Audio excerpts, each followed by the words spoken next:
So what's going on, people? My name's LogixExtra. Welcome back to another PvZ BFN video on the channel. If you're new to the channel, I recommend subscribing. If you do enjoy the video, smash that like button, comment your thoughts down below, and hit the notification button. That way you're never going to miss one of my uploads. And of course, a big shout out to #LogixLegends. So it's a little bit late in the day for me, so I'm going to be dropping this video pretty quickly and probably going to bed. If you, as I said, if you're new to the channel, highly recommend subscribing. I know I don't upload regularly, but I'll try my best nevertheless. So today is pretty much a discussion based on the live stream and the information we got. If you missed out on the live stream, this video is for you. And if you, checked out the live stream, I mean, this is just a reminder either. But I'm going to try and break this down in the best way possible in case you haven't managed to fit that live stream into an hour in your day. So we're going to be covering the new character, balance changes a little bit, legendary character upgrades, new turf takeover map, and the Valenbrainz Festival as well. So I'm also going to be giving my thoughts as well. Don't worry about that. I'm going to give my thoughts. So first off, right,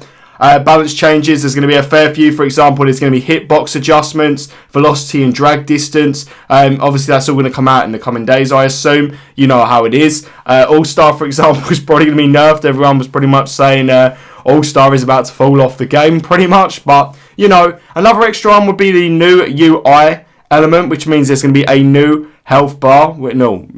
New regen health bar, so you can actually tell how close you are to a regen on your health, which is really, really good. I can't lie about that. But the main focus, of course, is going to be definitely the new map, and it's also going to be the Wizard Zombie. But first off, I'm going to start off with the Valenbrainz Festival. So there is a full prize map, of course. You know how it is with Valenbrainz. You can see all the screenshots on screen. I'm probably cycling through them as I'm going.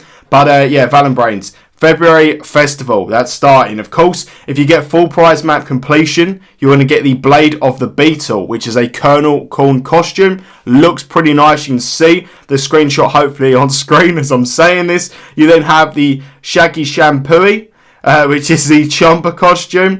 Interesting one, not going to lie. I do like it. I probably would use it if it wasn't for the fact I don't use the Chomper too much. But we move.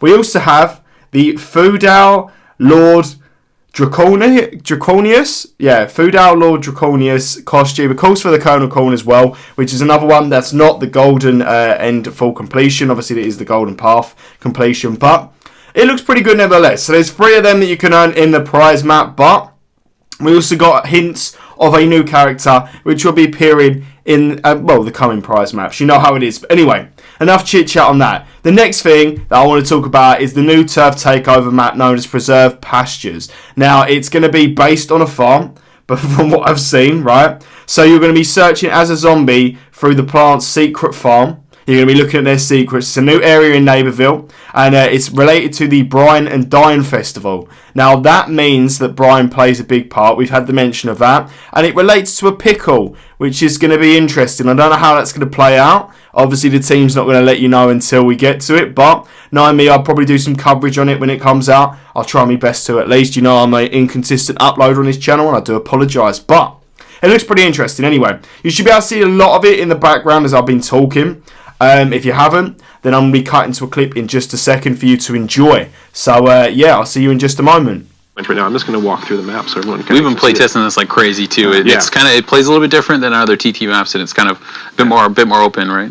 Yeah, it does. It plays really good, especially this next objective here. This next one's kind of neat because it's got this landmark here, this fan that kind of plays into the gameplay and makes some interesting sniper perches that appear and disappear.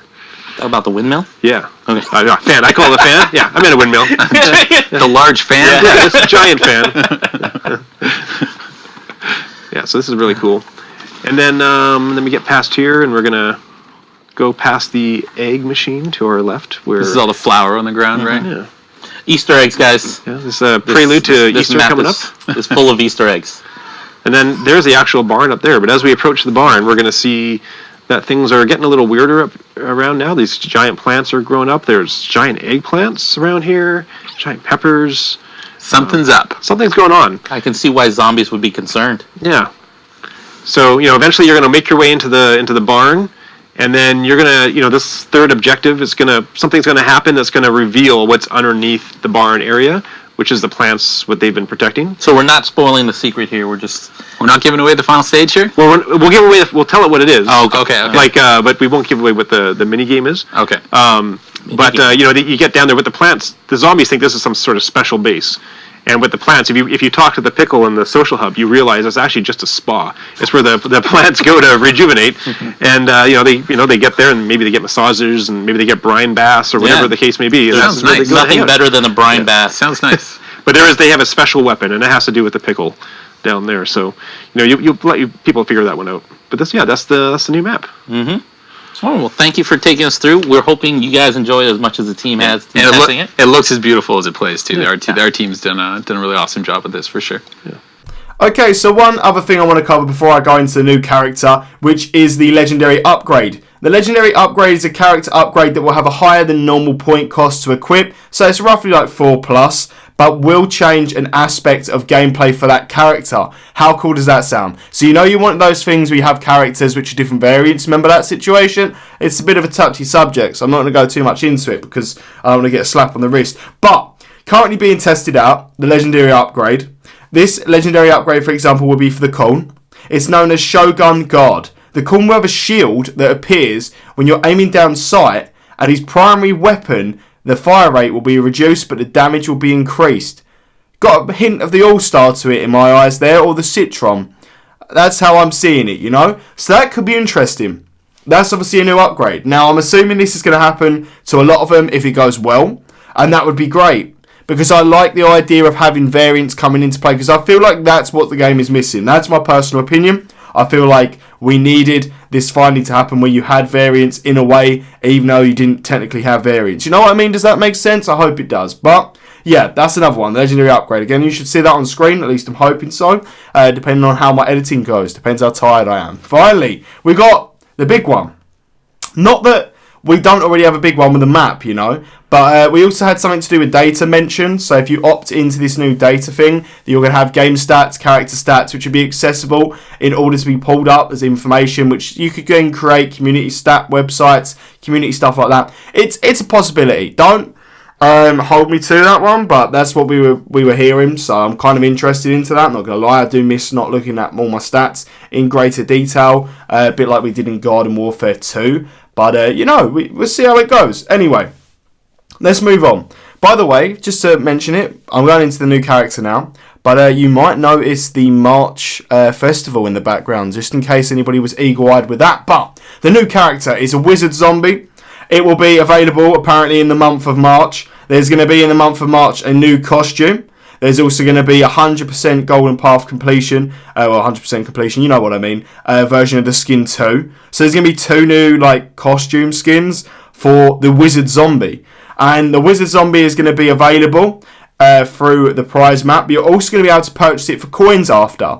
That's how it's looking. So if you don't complete it early in the Golden Path prize map, you can actually buy it for coins afterwards, which I don't mind, personally. Let me know your thoughts down below on that one, obviously, if you fancy commenting. But anyway, so, one unique ability for the Wizard Zombie that makes it so interesting is a bit like what you had with the Acorn, a bit like you had with the Space Cadet. The Wizard can actually turn into a Wizard Ball. Yes, you heard me correctly, a Wizard Ball. They can attach themselves to other zombies or allied bots, similar to the Acorn and the Space Cadet, right? So that's going to be interesting. We don't know how that's going to play out. They haven't given us too much details, but I'm interested to find out.